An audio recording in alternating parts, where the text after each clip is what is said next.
家康の側室たち。どうする家康に学ぶ日本史。多種多彩な17人のその後。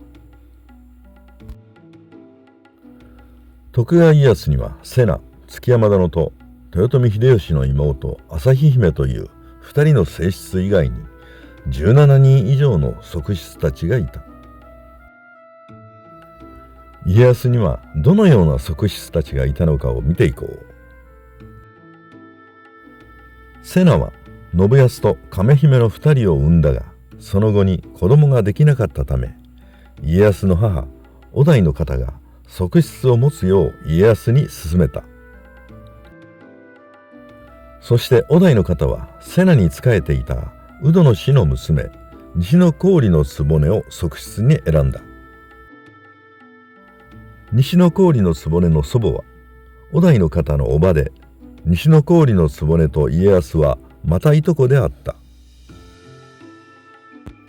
西郡の局と家康の間には次女の徳姫が生まれている。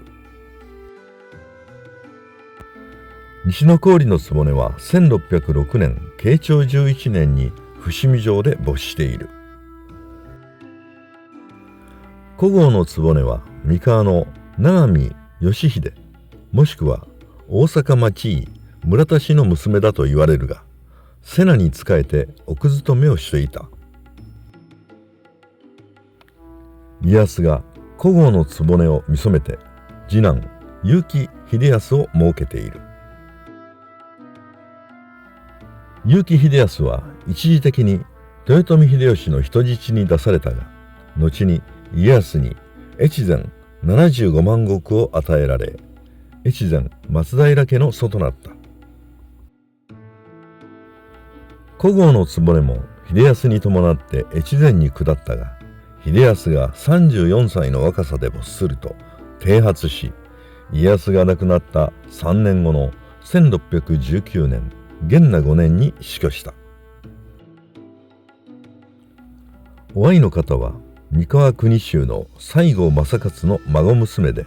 西郷の局とも呼ばれた。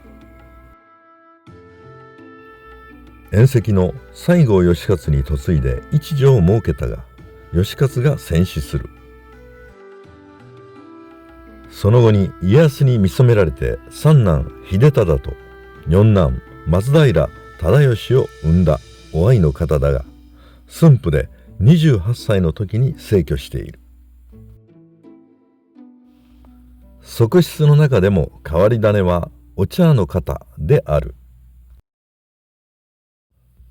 お茶の方は農民の河村氏の娘だと言われているが、芋野氏に嫁いで一女を設けていた。ところがお茶の方の美貌を妬んだ代官が夫を撲殺してお茶の方を自分のものにしようとした。お茶の方は子供を連れて逃げ、家康が鷹狩りをしているところに直訴した。家康は代官を処罰した上でお茶の方を側室にしたという。お茶の方は家康の六男忠輝と七男松氏を生んでいる。おかめの方は岩清水八幡宮鮭清水宗清の娘で、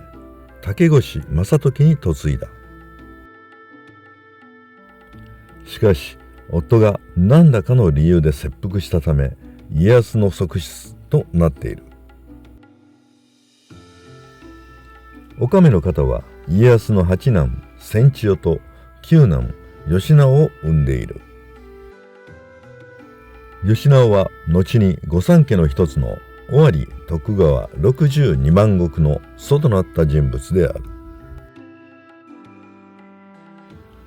影山殿は上総勝浦の城主正木頼忠の娘だが、家康の寵愛を受けて十男で初代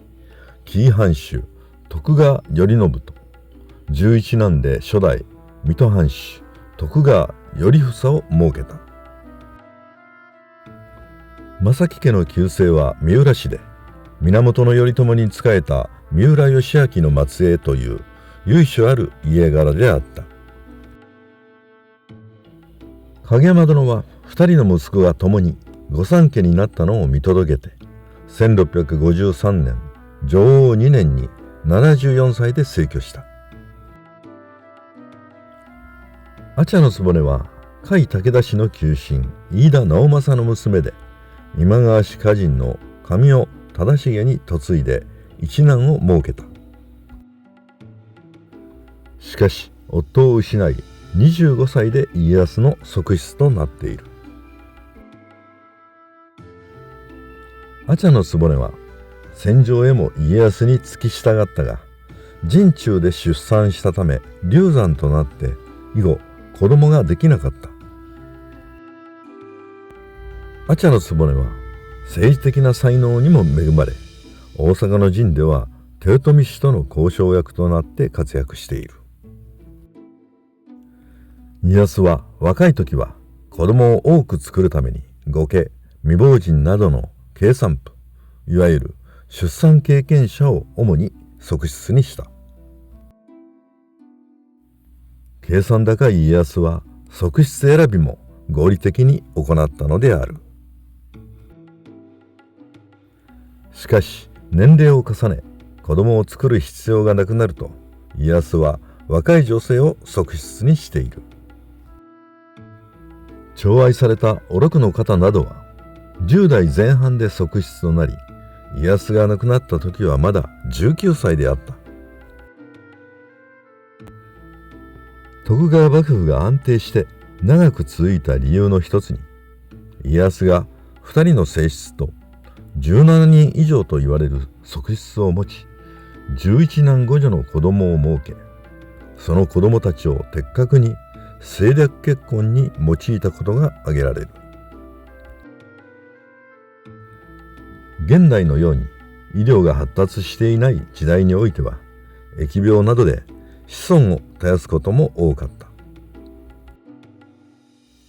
そのため徳川家康の生き方は江戸城の大奥へと受け継がれ、